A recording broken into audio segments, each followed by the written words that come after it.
중국이 한일 정상회담 결과에 대해 경계심을 드러내고 있습니다.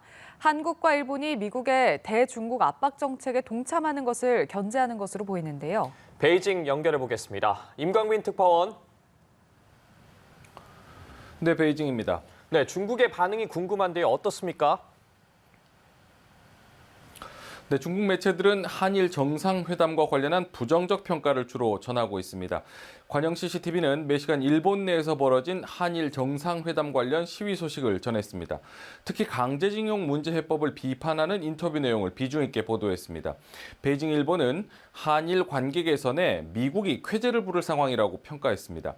일본을 향한 윤석열 대통령의 양보는 경제와 안보, 기술 분야에서 미국과 더욱 긴밀한 동맹관계 구축을 위해 미국에 보낸 투항 문서라고 분석했다고 썼습니다. 중국 매체 쯔신원은 양국이 안보 대화를 재개하기로 한 것은 동맹이 아닌 준동맹국 관계에서 이루어지는 것으로 향후 한일 군사동맹과 한미일 군사동맹도 멀지 않았다는 전문가의 말을 전했습니다.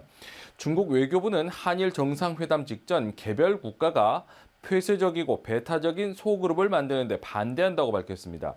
중국과 일본, 한국은 중요한 경제, 무역, 협력 파트너라면서 지역과 글로벌 생산망, 공급망의 안정적이고 원활한 흐름을 공동으로 수호하는 것이 공동의 이익에도 부합한다고 덧붙였는데요.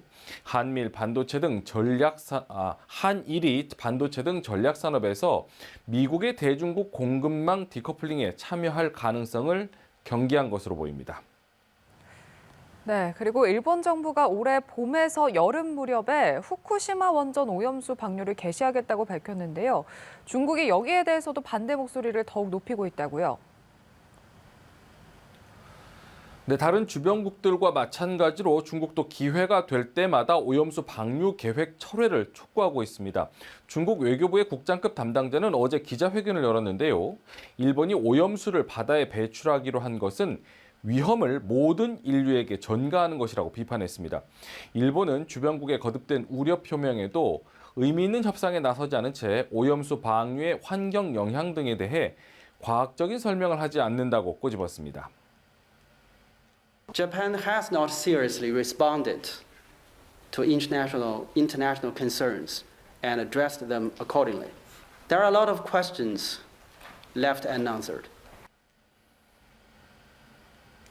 그러면서 책임 있는 국가의 행동이 아니라고 지적을 했는데요. 앞서 지난달에는 친강 외교부장이 하야시 요시마사 일본 외무상과 한 전화통화에서 오염수 방류를 두고 신경전을 벌였습니다. 지난주 양회 기간 열린 첫 내외신 기자회견에서도 책임 있는 대응을 촉구한 바 있습니다. 日本政府已经决定将福岛核污染水排入大海。 这可不是日本一家的私事，而是事关海洋环境和人类健康的大事儿。 네, 한편 시진핑 중국 국가주석이 조만간 러시아를 방문해 푸틴 대통령을 만난다고요? 네, 시진핑 중국 국가주석이 다음 주 월요일 20일부터 사흘 동안 러시아를 국빈 방문합니다. 블라디미르 푸틴 러시아 대통령의 초청으로 이뤄지는 이번 방문 기간에 중러 정상회담이 열립니다. 시 주석은 이어 젤렌스키 우크라이나 대통령과도 화상회담을 할 것이란 전망이 나오는데요. 우크라이나 전쟁 해결을 위한 협상 중재에 나설 것이라는 관측이 나옵니다. 중국은 우크라이나전 개전 이후 줄곧 중립을 표방하면서도 사실상 러시아 편을 들고 있다는 평가를 받아왔습니다. 미국의 전방위 압박 속에서 사면 초가에 놓인 중국이 세계의 갈등을 해결하는 중재자 역할을 자임하는 모습인데요. 앞서 중국은 중동의 앙숙 사우디아라비아와 이란의 단절된 외교 관계를 7년 만에 복원할 수 있도록 중재하는 역할을 했습니다. 평화 중재자 이미지를 통해서 시 주석의 장기 집권에 대한 국제사회의 곱지 않은 시선도 반전시키는 계기로 만들 수 있다는 판단이 깔린 것으로 보입니다. 앞서 중국 외교부는 홈페이지를 통해 친강 외교부장이 우크라이나 외무장관과 전화통화를 했다고 밝혔습니다. 이번 통화에서 중국은 위기가 고조돼 통제 불능 상태가 된 것을 우려하며 가능한 빠른 평화회담 재개를 통해 정치적 해결의 궤도로 돌아가기를 희망했다고 강조했습니다. 네, 그런데 이 와중에 중국 기업들이 러시아에 군사 장비를 수출했다는 보도가 있었네요. 근데 미국 정치 매체 폴리티코가 보도한 내용입니다. 폴리티코가 입수한 무역 세관 자료에 따르면 러시아에 대한 중국 기업들의 군사용 장비 수출은 지난해 6월부터 12월 사이에 이루어졌습니다.